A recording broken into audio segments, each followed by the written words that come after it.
Mbote mingi bande kwa télé tchango bozo landa biso na 4 coins monde entier tozali pena na sengo ya ko présenter bino émission lelo entretien lelo tokoyamba pona bino ndeko Christopher Ngoy boyebi azali coordonnateur ya société civile de la RDC na ye penza toko solola masolo penza ya mboka kondongwa na ya solo tokozwa likambo etali ba rumeur tozoyoka que Félix Tshisekedi azali pressenti premier ministre dans le gouvernement moko la transition oza en gestation est-ce qu'il y a solo yazali moto ya raso pa ko koyeba yango soki ya solo faut pas changer le gouvernement nani faut kamba vraiment ya solo est-ce qu'il faut pas changer il y a nécessité lelo ba changer gouvernement ya sika toko sola on a mona mboka Christopher Ngoy toko lobela pi likambo etali polémique ya machine à voter financement de l'élection par gouvernement yemoko nationalité, double nationalité, Joseph Kabila Lobby, il faut qu'on respecte la constitution.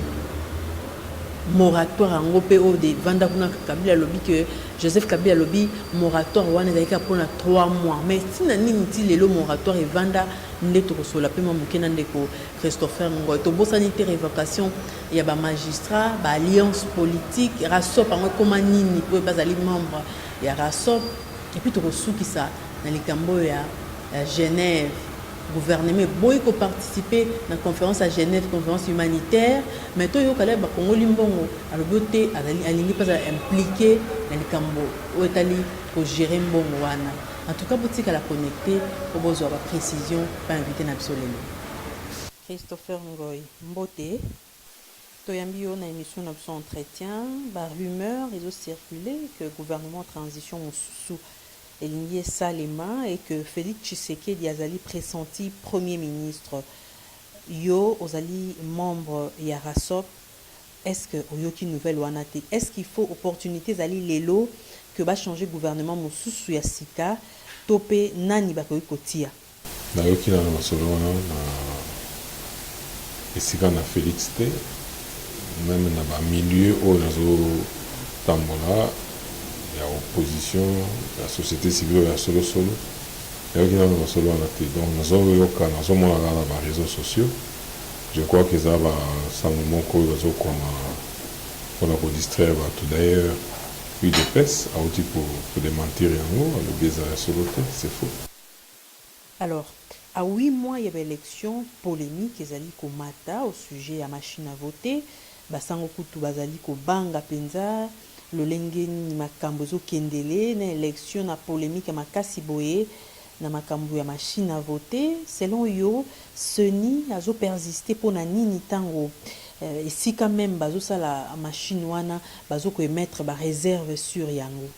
Oui mais na loba yango alobaka pe yango depuis 5 ans alobaka que seni il faut ba restructurer yango parce que nanga azana même mission malumalu azalaki nango obuseli komona même mission ngomulu ndazaki nango ndenge komona ina 2011 c'est la même mission que nanga azana nango lelo yo esika nanga zokende uzwa machine wana eza esika nzela malumalu akondolaka deja malumalu nda fongola nzela wana ye atikala azolanda na nzela wana na loba yango mais bandeko ebele mosusu même na kati ya opposition batela ko comprendre yango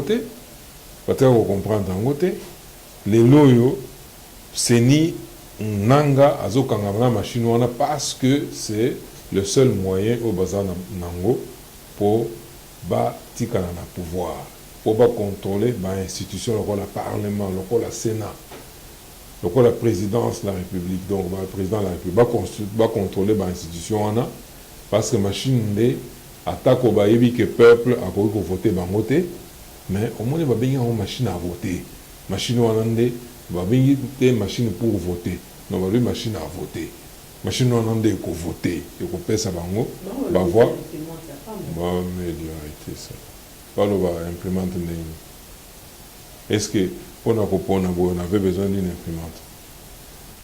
Mais Seigneur Lobby, pour nous éviter des pages à feuilleter, pour nous transporter, des pages joana, surtout si on a rotation belé à avion. D'abord, on a un bon réseau mononate. Et on dit que vous avez un candidat vraiment pour la page de belé à candidat. Non. ils disent d'une chose et son contraire. Les lots, ils vont dire caution, on a pas candidat va les vérité. Mais entre-temps, pour éviter que va les belé, alors on peut ça nini va mobile pour voter, alors tu utiliser machine. Non, machine on a d'abord de un va violer la constitution.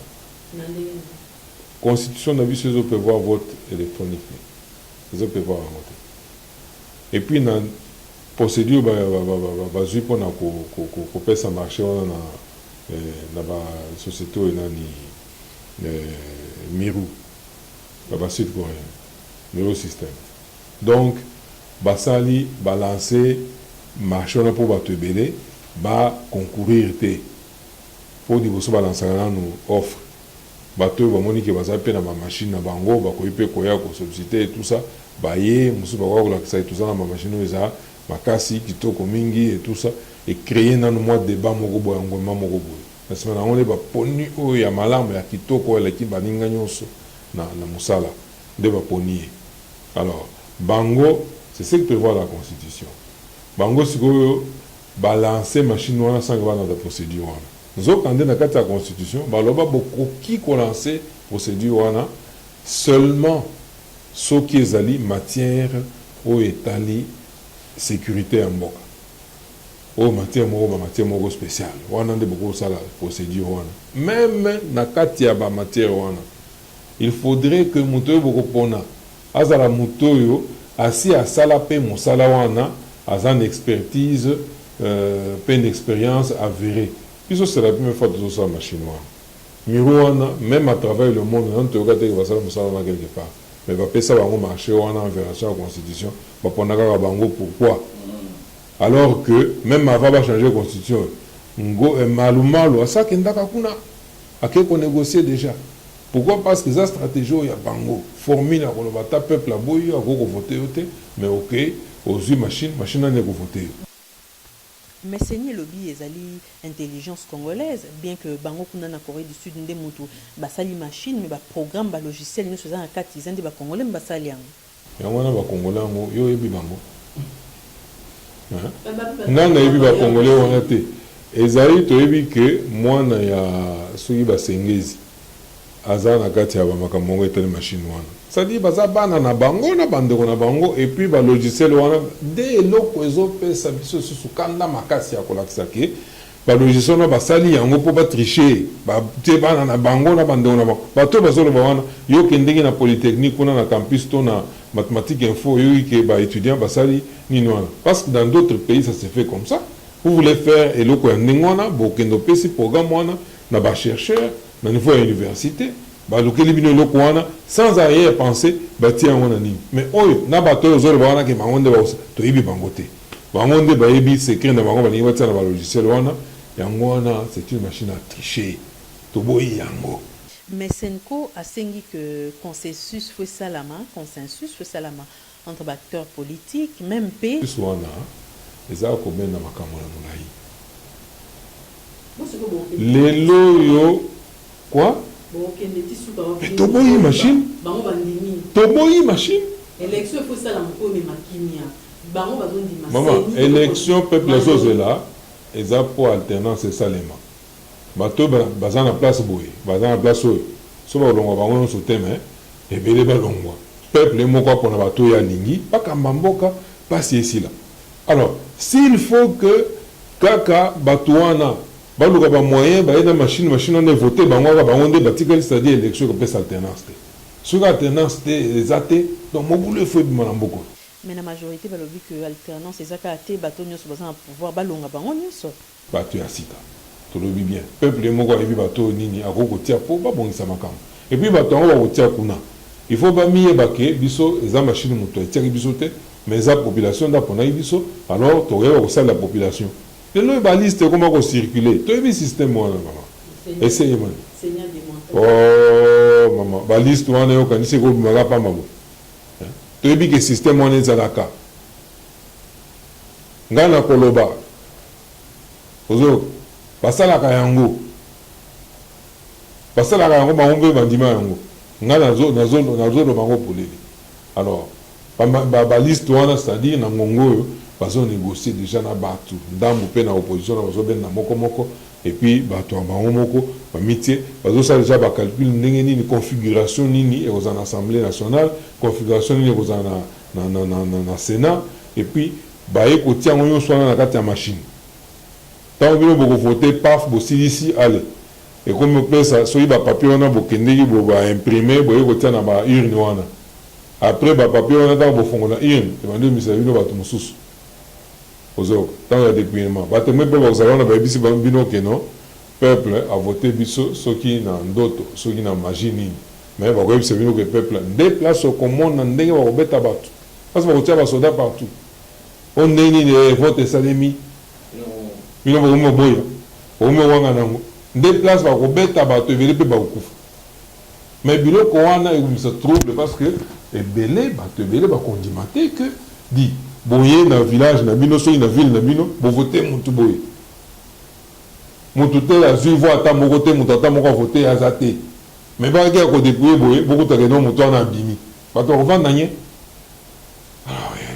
mpona koevite babiloko wana nde na ngongo oyo deja batia mashine na pembeni. Mais CENI a accusé opposition et même une partie de la société civile que bazali ko banga l'élection parce que babimisi a ba doublon pour na fichier électoral opposition une partie on a payé la société civile ba boy yango. Soyons sérieux. Pour me fichier électoral na ba bébé yo batinjo kindoko ko enrôler bato. Moi na il y a 10 ans, il y a 12 ans. Tant on va vendre bosso na yo on comment na tel moto za moi. Non, mais baza moins sérieux. Bato na basala na enrôlement na baza bato nini. Baza bato sénité. Mais c'est a lobby que batiki ba dossier on a ba doublon. Non, baza miibi. Parce que moi on a 10 ans avant de bosso na yo mais yo fongoli photo kangi pa depuis au zuba nini wana au komi ba makambo mususu ya lokuta au tena machine kuna ka bote ménage boy na boy. Mais longezo de ça examen na 10 ans. Est-ce que bato nini wana to ko ça en confiance? Non. Ne bandeli bawe yeno ba double rozalate ba boizalate mais c'est parce que bakangi bango avec preuve à l'appui et puis ba chiffre wana bazo pesa so tali bien na ndenge croissance ya batu et comme la place moko mondo mona ke batu ba yebele batu na utwa na basanku wana tout simplement parce que na sanku kuna ndé place to dénoncer déjà bakaya ba tricher wana ba bino pona ko calmer entre temps ba mise ba tebele kuna na sanku. Bon, tout le monde à côté à Kivu. Hein? C'est qu'il y a d'autres personnes qui ont une carte d'électeur. Vimbisi déjà, pour voter. Ata ba voter telle machine européenne ça. Européenne ça va résultat et belé kuna bon va venir bazo dispatcher babilo kwana. Donc processus à ce stade ici et c'est le moko même si on taille ba nini oyo bazo pesa ba chiffre bazo pesa ozo mona ba bisilo moko bozo sila na chiffre moko papa banda de kolotina c'est on les a un montage les mamans bazo utiliser on les autres trahir bango parce que zo bisa ba bio mususu ozo mona ke no biloko isa sérieux te biloko isa sérieux te alors biso tolobi boye nanga akeme pembeni ko certifier machine wana au consensus sur une bêtise. La bêtise reste bêtise. C'est une certification machine. Mais maman, certification mboka oyo machine wana esalemi commission électorale oya bango balobi bafundi même société wana ko fundo ne lekisi ko la sene elingi ko la sene e basa miibi balingi bakende koteka eloko euta na mboka na biso awa biso commission électorale ya mboka wana tokoki kondima yango te parce que kopenda pesa ba résultat ya lokuta tokoki komisa trouble bamibendi certification ya mwana baboyi kocertifie certification mosusu bolingi nini bazwa batechnicien baya kotala ono nde bacertifie bon balogiciel ozolo wana bango moko basi basali yango baexpert bakocertifie yango. Moi, je vous dis que machine wana, c'est un bidule. Ataba certifié, écoutez dans la bidule. Il faut changer le côté. Alors, ce qui est consensus, oui, bateau va au Kenya, que bazwa robot na bango wana batia yango po eko sa peuple. Mais ils vont payer cher. Mais les loyaux, qu'est-ce qu'il faut pour que tous en élection apaisée? Parce que tout de suite, au Tali, l'élection en 2006, il y a 2011, Simanayango, et c'est là qui crise bien en Boka, États-Unis, tout le bref, communauté internationale, vous allez que tout l'élection, c'est de manière apaisée pour nous éviter la crise. Des places, il y a un consensus. Pour l'élection, c'est de manière apaisée. Même si il y a un CENI, il y a imposé biso nangate. Il y a imposé biso nangate. Il y a imposé biso calendrier. Le calendrier devait être concerté. Il y a imposé biso bakamoyon so basa. Il y a imposé biso machine. Parce que la machine, il y a imposé biso machine. Par contre, il y a un consensus. Même bateau, il y a un consensus. Bon, ils sont libres de le dire. Mais moi, je vous dis que consensus, il y a même sur possibilité d'utiliser ou pas machine. Ce n'est pas qu'il va imposer une machine, tu as un consensus sur une bêtise qui est déjà sur table. Non, ce n'est pas sérieux. Bazo Zovi à la légère. Moi, je crois que pour l'élection, c'est seulement apaisé. Il faut M. Kabila Azanan Pembe. Pour Yende Timo Yaleloyo, Aza président sortant, mandat na c'est ici là. On va payer ça dans 5 ans, ici là. Mais si les loyaux alliés que même dans le cas où il y a non, Moutou Boenda ko remplacer Ngaï dans l'élection, Moutou reste en fonction jusqu'à l'installation du nouveau président. Donc, on a juge arbitre. Constitution et lobby, le président reste en fonction jusqu'à l'installation. Sauf qui élection est salée. Les États-Unis. Élection est salée au Salema. Il y a un président sortant. Oyo, Aza élu. Mais il y a un président élu. Balobanini, le président sortant là, reste en fonction jusqu'à l'installation du nouveau président élu. Azolo va bien élu. Mais tant que vous avez disposition, vous avez interprété en mode Nabino, tout ça pour gagner le temps, essayer de faire des choses anormalement. Il y a encore un temps pour la thèse aussi parce qu'ils sont contre nature. Et ça sans logique. Transition sans Kabila, mais ça s'impose. Si le mal, le mal aujourd'hui c'est M. Kabila qui bloque tout. C'est ni à lobby sans machine à voter, il n'y aura pas élection en 2018. Oui, c'est qu'il n'y aura pas élection. Parce que machine à voter. Il ne va pas nous imposer des élections, donc on connaît déjà le résultat. L'élection, il y a déjà le résultat. Mais entre-temps, la population veut souffrir, social et comme intenable. Ce qui est sali élection na machine ya nanga, au moins une souffrance aux ans vous allez la forçant. Parce qu'on va nous amener dans le même système, donc na kati en zoom, en gros sur to côté mais vas-y nous finir au bâtir. Ça sera grave. Et là on ne peut pas se leurrer, vous me constatez. Mais la majorité, ils ont se préparé à l'élection. Il n'y a pas plus tard que hier, Joseph Kabila a vendu qui. Maman, 4 ans à niveau 1. Tu as dit que je n'ai pas majorité au salle.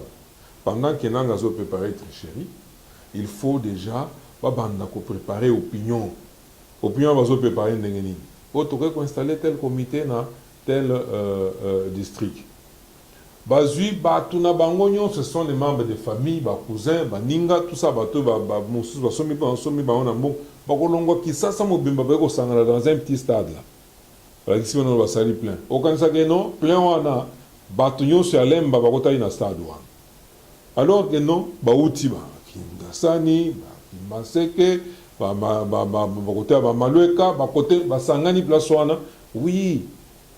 Sozuga ba famille ga ya bato ya majorité on. Bakota on ce stade.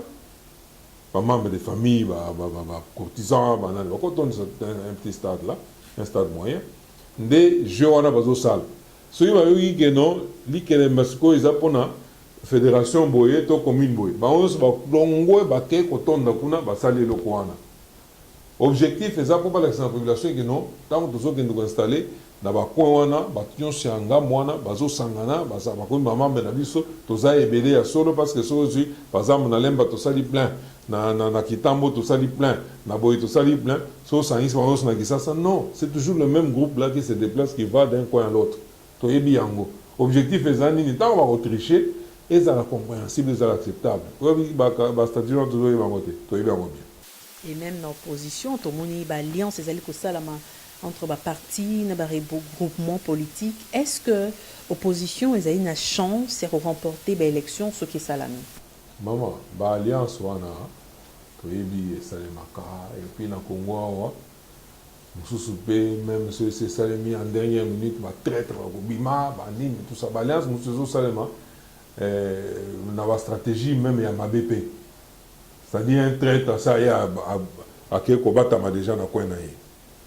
Mais il y a un moment où il y a frappé. Donc, vous avez la situation non retour. Moi, il y a besoin de ça, mais vous avez compliqué. Alors, à ça, Bélémi. Alors, l'alliance, nous ne tenons pas compte de ça, mais c'est la société civile. Nous savons qu'il y a des gens qui ont géré avec M. Kabila. Il est moi en tant que premier responsable, il y a Bilan Naye, à Zawana. Il y a des gens qui ont géré avec lui. Nous sommes longo, il y a l'opposition, mais Bilan, il faut assumer quand même. Il faut assumer. Nous sommes longo, il y a l'alliance. Alors, biso population de Zotala, gestion on a nécessité Mimi Biso, qui en sont responsables. De temps où tu as voté, tu as voté, yo, au sala quand même, moi, mais bah, attends, le bon ici, maloma. Mais, zana nous, on a tous un mouto, yo, azana nous, peto, tout tient wana, wazana makiti malam, tout tient wana, et zaka kayote. Alors, peuple, élection en malo, aux sanctions. Parce que tout ça là, bah, tout ça, peuple, bah, tout y a beaucoup voté. Oh, il y a beaucoup voté. Attendez, parce que ce société donc politique est bébé dans le Congo, dans le moment où le politique est commis, politique au Congo, un homme politique, comme un menteur, comme un locuta, on ne s'en occupe pas. Alors qu'il peut dire que c'est déjà gestion de la cité. La cité n'est pas gérée. Mbokeza a gouverné. Alors il revient, il incombe au souverain primaire lui-même. Il y a une disposition, mécanicien malamu. Donc, atia batu mususo ya ibi ke batu na kosala le musala po abima na paso ya zanango. Na wana nde tokotala batu basalaki bamembiso na paso bazaba nani bango lisusu te. Tokoluka batu ya sika. Pour le moment de l'élection tokokende na boluki batu ya sika. Baza na kati ya population. Ata bako baza na mbongo te, ata ko boy na boy, mais ce sont ces candidats là, ces ambitions là que nous devons susciter kola musabango. Nous ne pouvons pas gérer tout en faisant ce qu'il faut que nous faisons. L'alliance est une service mais si vous avez une machine à payer, vous allez là. Vous allez membre du comité de sages et RASOP, rassemblement, et allez koyokana sous-souté, bolobaki que bosali yango pour na koluka alternance. Non, rassemblement ezali non. Tout ça na raso ba benisi réunion. Na mikolo yo oyebi que président du rassemblement azaki nanu na makambo etali parti na ye, il fallait à consolider nanu abongisa na misisa na kati ya UDPS. Alors bauti aussi sa congrès pour le moment bazosa l'exécutif faire partie wana. Bon, entre-temps rassemblement va force, c'est-à-dire chaque force na ici les amis azosala travailler. Bon, tango ngonge kobela make to sangana to sala action songolo to sangana, il n'y a pas de problème, ce n'est pas que rassemblement koufi parce que organe composante et rassemblement ils ont coexisté et chaque composante azosala comme il faut. Tout le appelle les Cambo Italie nationalité. Joseph Kabila lobby azali garant, il y a constitution et puis il faut constitution à la respecter surtout dans le Cambo Italie nationalité. A évoqué même les Cambo il y a moratoire et Salamaki Natango Vital Kamerhe avec président et assemblée nationale. Joseph Kabila lobby que moratoire wana ezalaki kaka pona 3 mois ya pamba mais tomoni esali plus de 10 ans. Maman, nous devons être sérieux avec nous-mêmes. Et puis, tout respecter la population. Parce que dans la population, il y a maillé les pays à boire et belé balaki, bazali. Nous ne sommes pas obligés d'accepter ma caméra sur le royaume. Vous savez ça? Pour le but moratoire, on est à 3 mois. 3 ans. Bon. Après 3 ans, tout le monde va continuer kaka. Batongo bazaka na kati ya ba institution batela ko changer ko confirmer nationalité na bango ntake ba congolais te bazaka kawana et puis bono bozo nomaka mususu qui sont des étrangers bozo nommer bango tobeleli mupaya bolobi non topesi etant akende déclarer pas ya chose procureur général de la République que no aza na ye kaka mwana mboka et puis a continuer na ye ngala asala ngo aza na problème te mais na ba mususu nde bozolo bano akoki to nyata wa deso nyata ba sali nini non biloko wana nde eza mabe ata olingi mutu te ata aza concurrent mais il faut que respecter ba principe ce n'est pas que parce que mutu songolo aza tolingi ete aya kokota na makambo oyo tout ça élection eza ya bato nyonso faut que ça ba principe tolongwa na korelativiser ba biloko donc tozwa élection na ekomi non parce que ngai mpona ndimaka esalema il faut pas mutu wana aza très dangereux wa kozwa bavoir ebele par rapport ya ngai ye il faut toluka nini moko tobloke tolongola ye tout ça non il faut tous à faire play. Bon, bamakambo wana esalema oyo alongi ndeko olongi bopesi ye mpe mbote ye mpe ayebi ke na ndenge nalongaki bando nyonso bandimelaki ngai akoluka bino susu problème te mais si nous allons dans bacalcul motu wana mpe mokolo ya kovanda na lolenge mpe akovandela akoluka mpe anyonga bamosusu alors biloko wana nde biso société civile toboyi yango nous voulons que soki bato oyo nyonso bayebi ke bazali na nationalité ya mabe il fallait balongola bango et puis bayibi même bambongo bazwa ba salaire non mérité na ba parlement wana oza mopa tu ne mérites pas donc ozwa bambongo wana o voyage nango otonga o laisse famille na yo et lelo yo pona ba mususu bozolo ba non bango te ye kuta konya tawa te bo ko ba dossier biloko wana non ce n'est pas bon pour l'avenir en mboka na biso ce n'est pas bon pour na kimia na mboka na biso ce n'est pas bon. Lobela pe likambo etali ba révocation ba démission en cascade ya ba magistrat est-ce que tu peux koloba que ezali début à changement ya justice ba fongoli zungu pona lokola kisama bembeba parce que maman ngana uti makala il n'y a pas longtemps oui ba tuboni oyo bazana makala kuna ba condamna bango na ba faux magistrat moto aza na qualité te aza na ye magistrat te mpe ayebi mosala mpe te mais alandela moto wana au lieu amene bainvestigation na ye malamu asala baenquête na ye malamu mpo soki moto asalaki mbeba effectivement mbeba wana eyebana emonono mpo bakondane ye comme il faut so asalaki mbeba te mais alonga balongisa ye balekisa no asali mbeba te botika ye mais batiaki bato tout simplement mutu anome ndeko na ye anome master na ye vanda wana oliaka mbongo ye ntango avandi place wana ayebaki ke naza magistrat mosala na ngai mutu aye boye asala mbeba asala te ale map akenda na makala ntango oyo akomi makala akomi sollicité liberté provisoire famille bakosangana bapesi mbongo noki et tout ça yango nde bebisa justice eza eloko moko facteur ya paix mais paix eza te lelo bato akomo panza boloko bakima tout simplement parce que avant de na kata boloko wana yebi ke no bakanga ngai batiaka na monyolo mais de manière injuste so ina zui ouverture fona kima ce n'est pas sérieux lelo bato nyonso oyo bazwa bambeba bakondana bango likolo ya mosala mabe ya bamagistrat wana qui va régulariser tout ça il fallait basala commission moko koétudier nano mabe nyonso oyo bamagistrat wana basali sur des congolais des justiciables congolais et puis bayeba même na ngongo oyo bato mosusu bazosubir mabe ya bamagistrat wana ata bolongoli mosala mais eza na motu peut-être aza na boloko wana tout simplement parce que magistrat ya mabe wana oyo bino boengage oyo bopesa pouvoir ya kokanga aza motu wana azonyokoma ti lelo mosusu baperda babie na bango mosusu kutu bakufa. Alors, Ezola qui s'appelait que ce pays n'est pas gouverné, Ezola qui nous avons affaire à des aventures. Aventure à modèle wana. Est-ce qu'on peut accepter? Et puis, ce n'est pas un seul magistrat parce que non, c'était une erreur. Pesa Moutou, responsabilité et l'ongo va quitter par erreur. Mais ici, ils sont nombreux. Parce que va te mêler. Tant au monde est révoqué, mais c'est une foule. Erreur wana ko se glisser au niveau wana place bato bavandi mosusu bakufa na baboloko, mosusu bakangama injustement, mais epesa mosusu bazwa ba maladie ya ba tension parce que bakangi ye likambo esali te akose plaindre na nani. Nyonso wana eza na ba retour na kati ya nzoto, motema et tout ça peut-être akati moto. Alors mosusu pe baza na prison, famille baza libanda bazonyokwama. Eza mbeba ya koleka.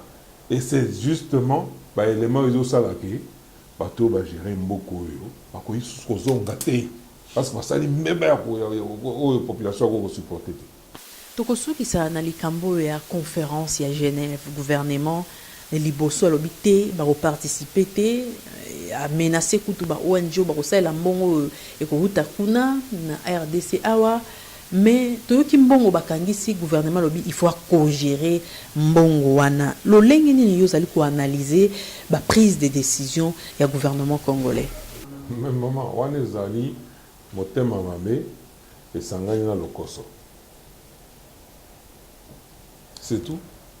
Motema mabe esangani na lokoso. Motema mabe bomoni bato souffrir et c'est vérifiable. Il est ministre, est-ce que ça dans 2 jours, 3 jours, 4 jours, ou bien une semaine? Azotia le bogo boy moi quelques grains sur qui m'a dit et puis allez moi mon soeur pas même pas non il ne connaît pas ce que les gens vivent. Pas de raison na babisiko que ba abandonner banda qu'on a bango ba abandonner ba bien na bango. Bazo vivre na bakan, musu baza déplacer bakan ko tezate mais bazo là à la belle étoile donc en plein air. Vous les zones que la bango, bazo la muka, ils ne savent même pas comment que ça la moto rambelo au colia. Bana bazo tangate. Mais batouana. Soki ba partenaire bamboka musu balobi non biso to inventorier to monique mutanga batu boye baza ebele bazo souffrir. To senga tali salisi bato mete manam ba pesa mbongo to osalisa batu wana.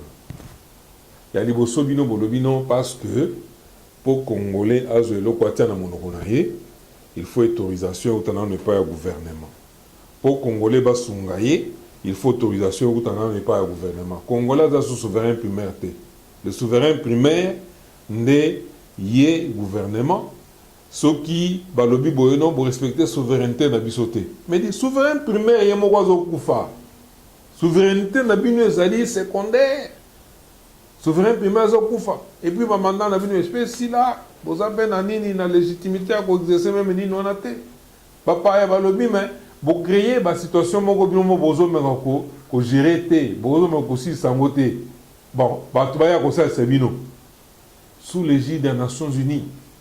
Mais vice-premier ministre Makila a dit que le gouvernement et l'ennemi population n'a été. Et l'ennemi population, c'est l'ennemi population.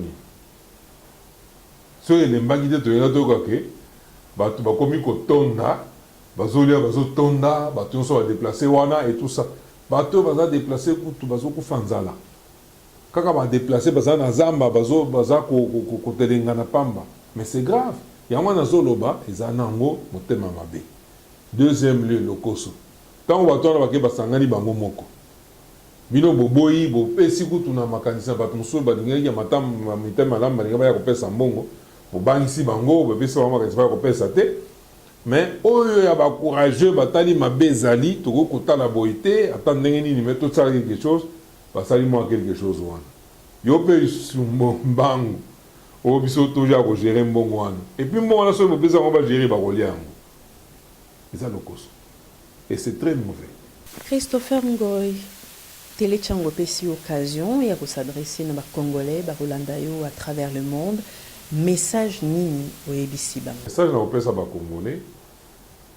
Batira koyeba ke mboko yo eza ya bango. Ata mabe eluti. Ata paseleki.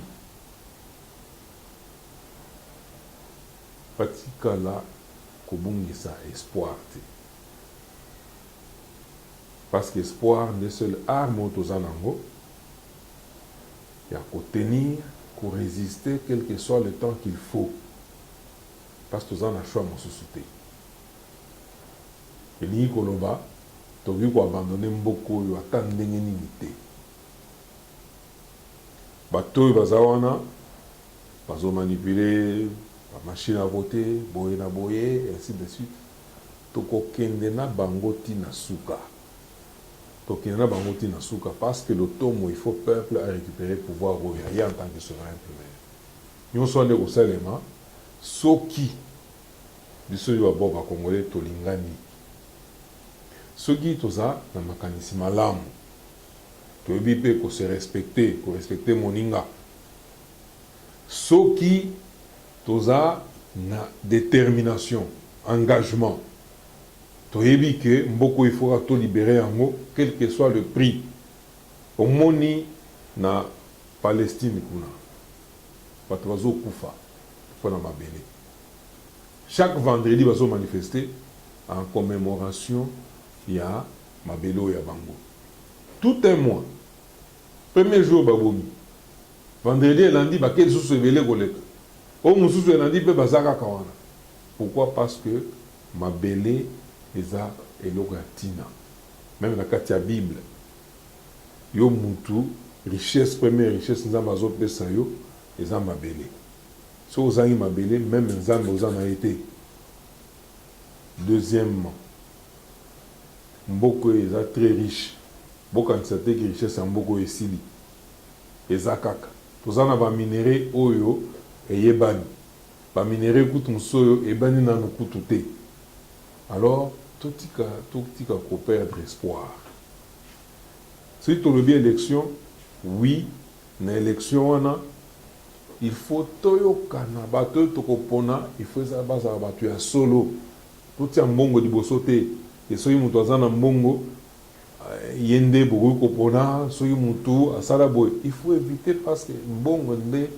diabolo ya liboso alors totala bato baza na bwanya bato baza na makanisi ya bien bato baza na bobi bombi bato bakoki korésister devant moyibi devant koyiba nde bato wana baza kaka na mboka oyo on va miser sur ces gens pour soki élection esalemi oyo na ndenge oyo biso tozolingala tosala yango na manisa on ne fait pas des élections pour la bonne forme pour ça la kaka passe par il faut des élections non élection il faut botambo parce que c'est la seule opportunité où bapé ça peuple pour à la kisabato yo yaye ah c'est peli pour bakamba mboka bato wana pe lokola peuple akopona bango bakoyeba kosalela peuple mais s'il faut tokende na élection kaka pona kosa monde entier que non bakongolais basalaki élection alors que élection na ekobota nango eloko ya malonga te ekobota kutu pasi koleka ndenge tozalaki liboso alors tina ya élection eza te bateka kosala biso chantage toza pe na makoki parce que peuple aza souverain tokotelema boye tolobi non tolingi lisusu élection te ale tobengani bato wana c'est tout parce que boza souverain oyo biso tozolinga c'est ce qui peut se faire seni tolobela seni seni c'est tout simplement un organe technique seni aza na pouvoir te ya koloba ke eloko peuple aboyi ya imposant ngo non ata aucun na constitution okuta te que seni akomi na souveraineté soki ya ndenge nini non c'est tout simplement un organe technique au service ya baélecteur bakolo processus électoral c'est le peuple d'abord lui-même c'est lui le ndekolo processus wana du début à la fin parce que c'est lui qui va voter et c'est lui qui doit déterminer et eza ngala oyo bapesa peuple po apesa bato ye alingi bakamba mboka pe soki tosali ndenge wana nde tokorespecte démocratie nde esili kobongisa bamboka nyonso eza na mokili oyo nzoka nde Congo ebengami République démocratique du Congo c'est-à-dire eza base sur la démocratie tolinga tolekisa exemple na monde entier alors biso société civile toteleme la démocratie kino mokolo ekovanda et puis soki evandi nde bomona ke Congo akoma premier pays na niveau de développement dans le monde entier parce qu'on est développé bamboka mosusu. Christopher Ngoy totondi obotondi natondi balandi na bino nyonso botondi na bino mpe bandeko ya Télé Tchangu merci mille.